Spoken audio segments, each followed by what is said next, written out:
Merci beaucoup de votre accueil et bonjour à toutes et à tous. Comme vous le savez, nous rentrons dans la toute dernière ligne droite pour cette belle campagne des européennes. La liste portée par Manon Aubry est une liste de combats collectifs et individuels. Les enjeux qui se présentent à nous sont plus grands que nous. La montée de l'extrême droite, tout d'abord. Les enjeux internationaux, dont celui de la Palestine. La protection des droits sociaux et la lutte contre la vie chère. Tout autant de batailles à mener au Parlement européen. La force de notre liste est là, des engagements, parfois ceux de toute une vie, tous réunis pour une vision commune de la société, mais aussi du monde. Nous sommes le camp de la paix.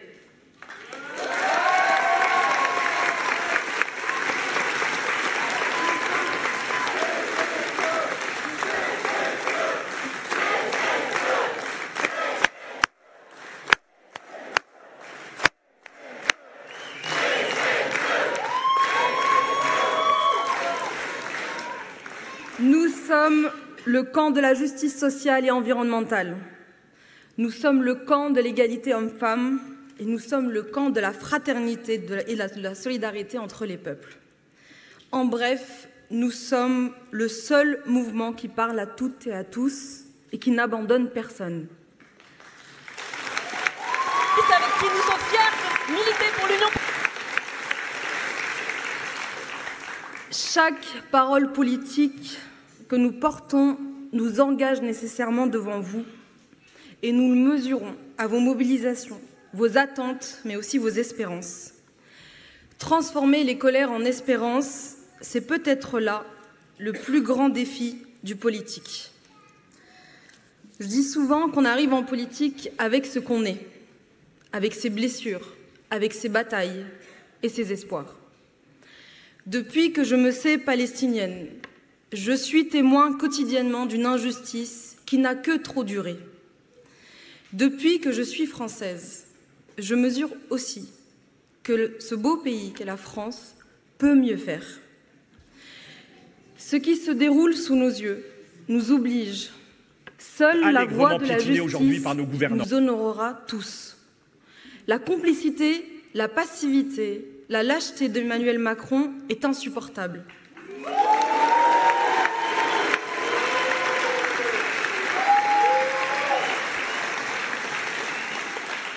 Elle est insupportable parce qu'il agit et décide en notre nom. Le 9 juin, sur ce sujet comme sur tant d'autres, nous donner la force de tout changer, c'est nous donner les moyens de l'après-Macron.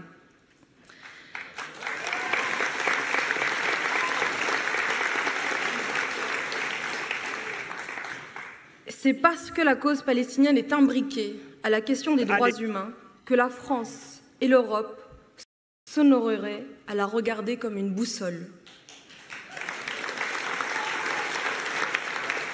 Cette cause nous guide et nous impose une exigence sans faille dans la défense du droit international. L'Union européenne se définit elle-même comme une puissance normative à l'international, guidée par un ensemble de valeurs fondées sur le maintien de la paix, la liberté, la démocratie, la souveraineté du droit et les droits de l'homme dans sa politique étrangère commune. Aujourd'hui, on ne peut que constater et regretter la dissonance entre ce que prétend être l'Union européenne et ce qu'elle est réellement dans les faits, notamment sur le sujet palestinien. L'Union européenne n'a pas de politique commune cohérente sur cette question. Il y a une urgence à mener cette bataille pour sauver ce qu'il reste à sauver de paix, de justice et d'honneur pour l'humanité tout entière.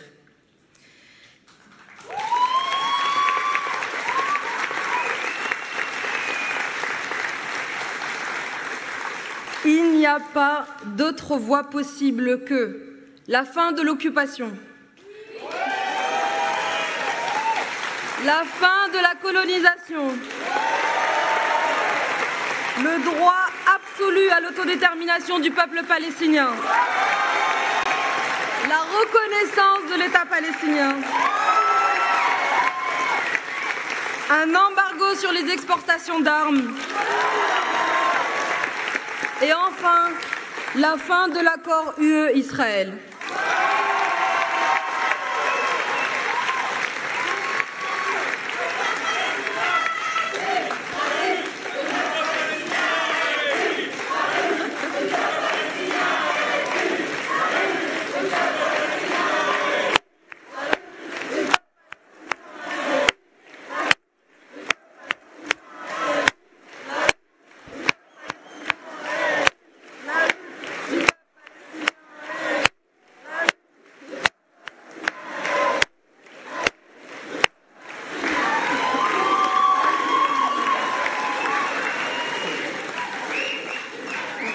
y a une équipe là que je vais embarquer avec moi à tous les meetings. Avec ces mesures que nous portons, vous l'avez vu, tout a été fait pour nous faire taire. D'abord, on a voulu interdire les manifestations. Ensuite, les conférences. Puis, on s'est retrouvé à répondre des accusations d'apologie du terrorisme. Sans parler des menaces et pressions qui pèsent quotidiennement sur nous. Personne ne nous fera taire.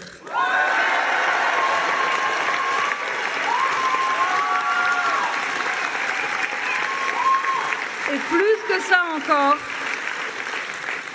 nous devons tenir le cap et arracher cette libération du peuple palestinien, tout comme la fin de l'apartheid a été arrachée et comme tant d'autres victoires dans l'histoire de la France et de l'Union européenne.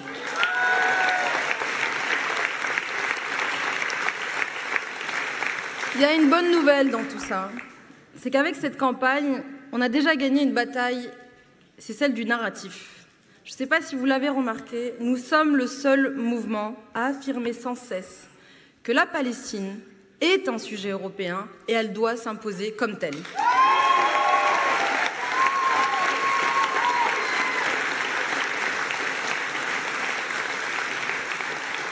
Mais j'entends ici et là que nous avons fait de la Palestine un sujet central pour recueillir le vote musulman.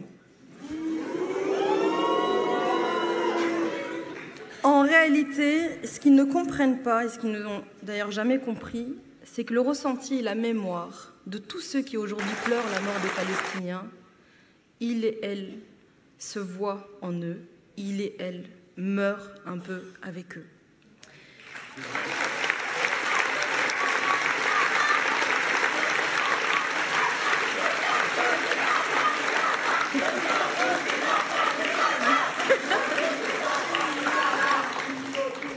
Au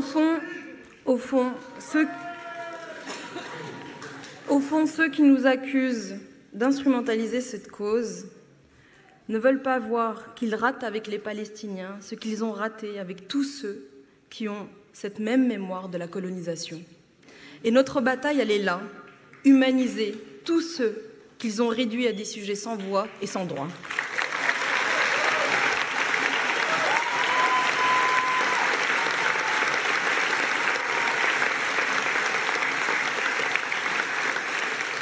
Le 9 juin, on a besoin de chacun et de chacune pour nous donner la force de tout changer, mais surtout d'embrasser ce changement qui est déjà enclenché sur la question palestinienne et qui est extrêmement précieux. Je vais terminer mes mots par ces mots de Malangou et je veux vous dire, et je m'engage devant vous, parce que ces mots sont extrêmement importants, que nous irons au Parlement en ayant à l'esprit cette citation. La paix, c'est autre chose que l'absence de conflit. C'est l'omniprésence de la justice.